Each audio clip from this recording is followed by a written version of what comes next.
Hi there, it's Laura here from Get Organized HQ, and I want to talk to you about a really, I don't think of a nice way to say this, foolish thing that I do when I have a lot to do and I get overwhelmed and I need to be really productive. Now, I'm sharing this because I feel like if I do it, there's a good chance many of you do this as well. And I'm going to share some strategies to kind of help with this. And if you don't do it, you can just feel good about yourself because you don't have this problem. And this is my first time filming in the car. I'm just in the car pickup line waiting to pick up my daughter. We're just completely stopped for a while. So I thought this would be a good chance to chat with you all. This just happened to me this morning, so it's fresh on my mind and I really wanted to share it with you. And next week, I'm going to share a video that more specifically address the exact specific actions you can take to really help with this problem. So be sure and stay tuned for that. All right, so let's start with that silly thing that I do. So this morning, I had 5 million things to get done. And this is my one morning to myself when my son is in preschool and my daughter's at school. So I have a little bit of time to myself that I can do whatever I want. I can get things done. And let me tell you, I had like 5 million things on my to-do list. It felt like I had a couple work projects that I really wanted to tackle. I had some home projects I wanted to tackle, some fun things that have just been like hanging over me for a while that I really wanted to do, some crafty things, a couple loads of laundry to fold and put away. I have a extra Bible class that I'm teaching and for kids, and I really have another project I want to do for that. And I think there's a couple other projects I wanted to do. So there's a lot to do. So what do? Of course, like any wise lady, I get right to work. I decide what I'm going to do and I get a lot done. No. Do you know what I did?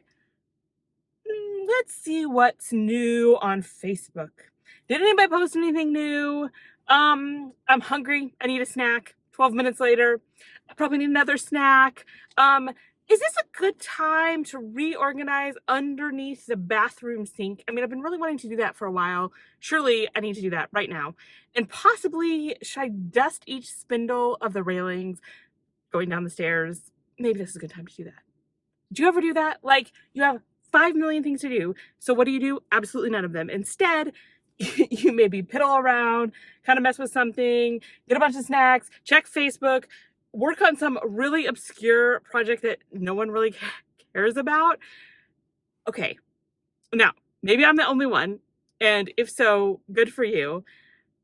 If not, and maybe some of you also do a zone out thing. That's another common way to cope with this, where you just like, well, let's just binge Netflix or something like that. That's a very common thing.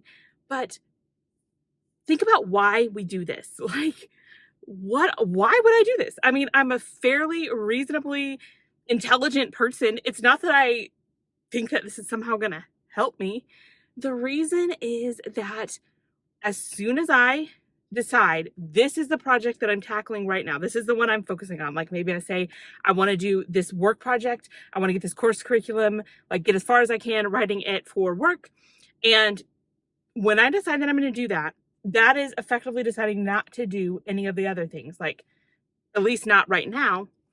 And that's what makes it so hard. I don't want to do it. Like, I don't want to make that decision because I want to live in this like made up world where it is still possible to do all the things that I want to do. So I don't want to admit that, like, yes, I'm going to work on this project. So that means I'm not going to tackle the other projects. I don't know if anyone else is like that, but I think so many times when we find ourselves either like what I call piddling around, that's what my grandma would have called it. She's from the South. We're just kind of wasting time. Maybe we're not literally doing nothing, or we're doing things that are kind of like escaping, like reading books or TV or something like that. It's usually because we don't want to like make a decision, and we don't want to make the wrong decision, and we don't want to acknowledge that there's going to be some things that we either just may never get done and certainly aren't going to get done today or right now.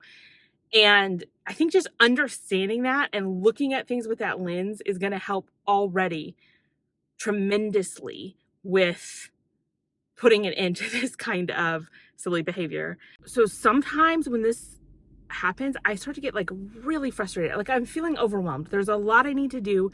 And I just got frustrated and almost like literally angry.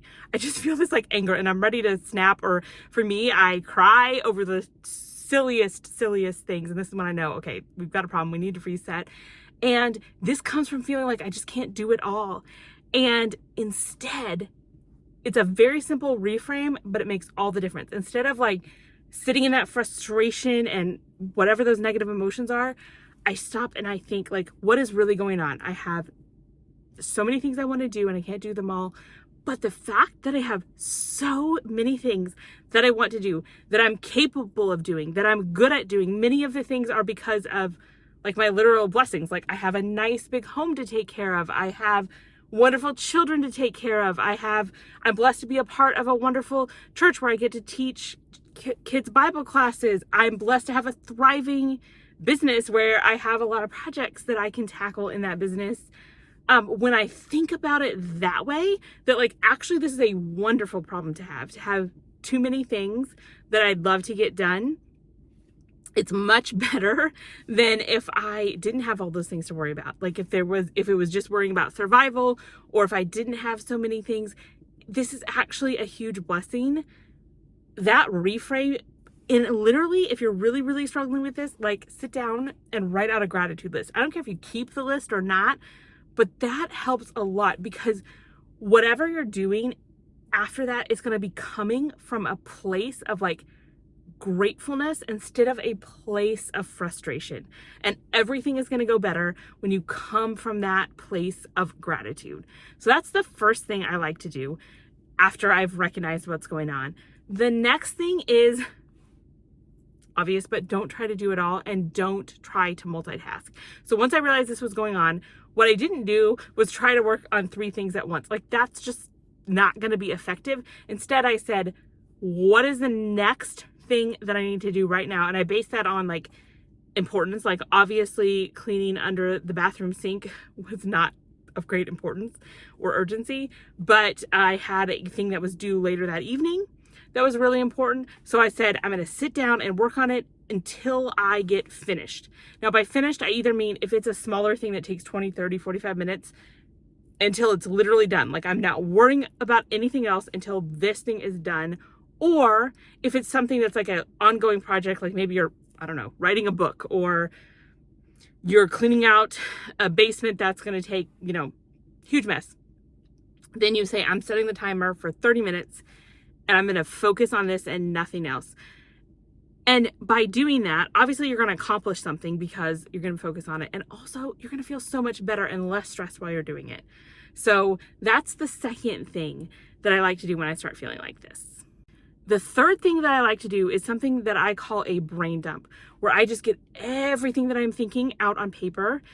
And the thing about this is there are good ways to do this, and there are not so good ways to do this, that are ways that are more helpful and less helpful. And in next week's video, I'm going to dive in and show you the different ways you can do it and kind of show you the good, better, and best way to do it. So even if you're doing brain dumps already, and I think you'll learn something about a better way to do it. So be sure to stay tuned for next week's video. And if you're watching this after the fact, it'll be linked down below or up here, so you can go ahead and watch that. But let me know also in the comments if this is something that you struggle with and if you found this helpful.